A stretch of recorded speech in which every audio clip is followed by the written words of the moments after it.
পানিহাটির জঞ্জাল সমস্যা মেটার আশু কোনো সম্ভাবনা দেখছেন না পানিহাটির মানুষ, কিন্তু বিটি রোডের ধারে ময়লা ফেলা, আবর্জনা ফেলা কার্যত বন্ধ হয়েছিল, কিন্তু আবারও আমরা দেখছি মাসখানেক ধরে বিভিন্ন জায়গায় বিটি রোডের, এটি যেমন আপনার পানিহাটি ধানকল বাস স্ট্যান্ড এবং পানিহাটি বাস স্ট্যান্ডের মধ্যবর্তী একটা অঞ্চল, সেখানে নতুন করে আবার ভ্যাট তৈরি হয়েছে এবং এলাকার মানুষ বিক্ষোভ দেখাচ্ছেন। আমরা সেই ছবিটা আগে দেখে নেব।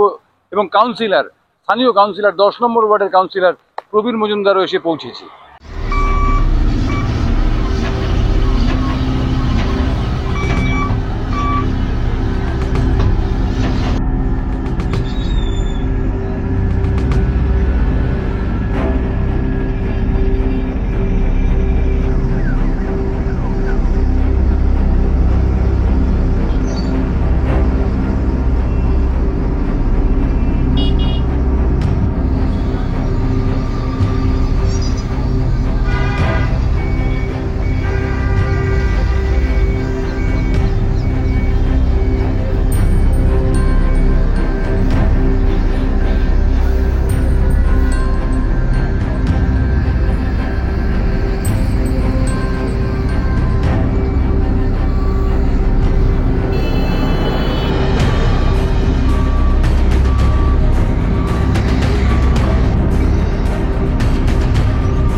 আমাকে বলেছে কেন আমাদের অফিসে অর্ডার দিয়েছেন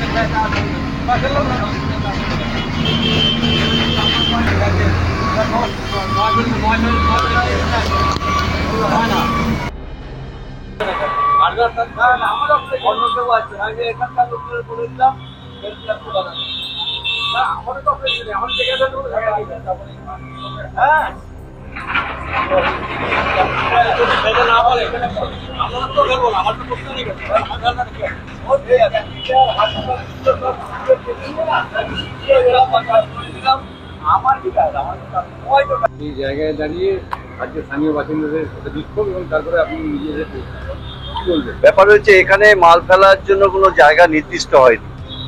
কারা এখানে মাল ফেলছে তাও আমরা জানি না। গাড়ি এসে ডাম্পার এসে মাল ফেলে যাচ্ছে, যেটা একটা অস্বাস্থ্যকর পরিবেশ তৈরি হয়েছে।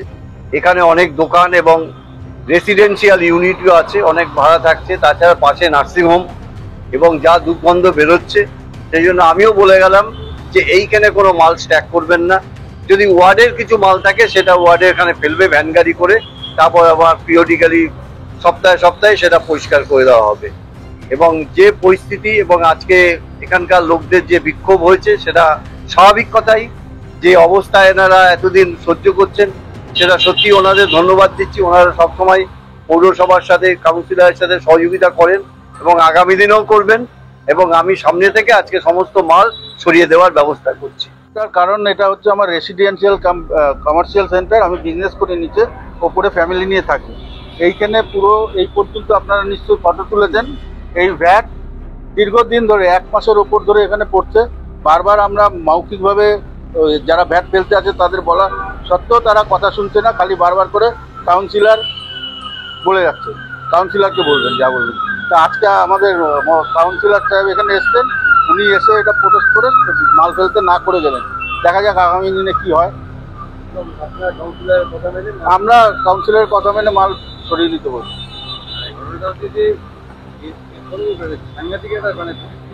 কতদিন ধরে এটা 1.5 মাস, কম করে 1.5 মাসেরও বেশি হবে। এবং আমার এখানে সমস্ত রেকর্ডেড, কবে থেকে ফেলছে, কখন কে করছে, কি করছে, সব আমার কাছে রেকর্ডেড। হ্যাঁ, এখানে আমার এখানে একটা আপনি এসে ঢুকতে পারবেন। আমার এই জায়গাটা ফটোটা নিন, দেখুন এই সব ময়লা কাদা সব দোকানে বাড়িতে লিখাচ্ছে আছে। আপনাদের যে ব্যবসা, হ্যাঁ, ব্যবসা তো ভীষণভাবে, একটা কাস্টমার এখানে এসে দাঁড়াচ্ছে না, আর কোনো লোক এখান দিয়ে যাচ্ছে তো নাকে রুমাল দিয়ে যাচ্ছে। ব্যবসা আমার 1 মাস ধরে ব্যবসা, আমি অ্যাকাউন্টস দেখাবো আপনাকে। দিনে আমার 5,000 টাকা বিক্রি নেই, 5,000 টাকা বিক্রি নেই, অ্যাকাউন্ট খুলে দেখিয়ে দিচ্ছি। স্থানীয় মানুষদের বিক্ষোভের পর পৌর প্রতিনিধি, 10 নম্বর ওয়ার্ডের পৌর প্রতিনিধি, তিনি নিজে এসে উপস্থিত হন, প্রবীর মজুমদার, এবং তারপরে তিনি পৌরসভার কর্মীদের ডেকে এনে খানিক অংশ পরিষ্কার করে দিলেন। কিন্তু এখনো দেখা যাচ্ছে যে বিস্তীর্ণ অংশে কিন্তু সেই জঞ্জাল এখনো রয়েছে। তিনি প্রবীর মজুমদার জানাচ্ছেন যে আজকে না হলেও কালকের মধ্যেই সম্পূর্ণ জঞ্জাল পরিষ্কার হয়ে যাবে এবং এখানে নতুন করে আর জঞ্জাল ফেলা যাবে না। আমরা পৌর প্রতিনিধি প্রবীর মজুমদারের কথার উপর ভরসা রাখলাম যে এই যে অঞ্চল, এখানে প্রচুর কারখানা রয়েছে, রেসিডেন্সিয়াল কমপ্লেক্স রয়েছে, এই অঞ্চলের মানুষজনের সুবিধার্থে পৌরসভা এখানে আর জঞ্জাল ফেলবে না। কিন্তু জঞ্জালটা ফেলবে কোথায় সেটাও কিন্তু একটা প্রশ্ন রয়ে গেল। ক্যামেরায় শ্যামল পালের সঙ্গে চন্দন সেনগুপ্ত, 7 নিউজ, সোদপুর। জয় হিন্দ।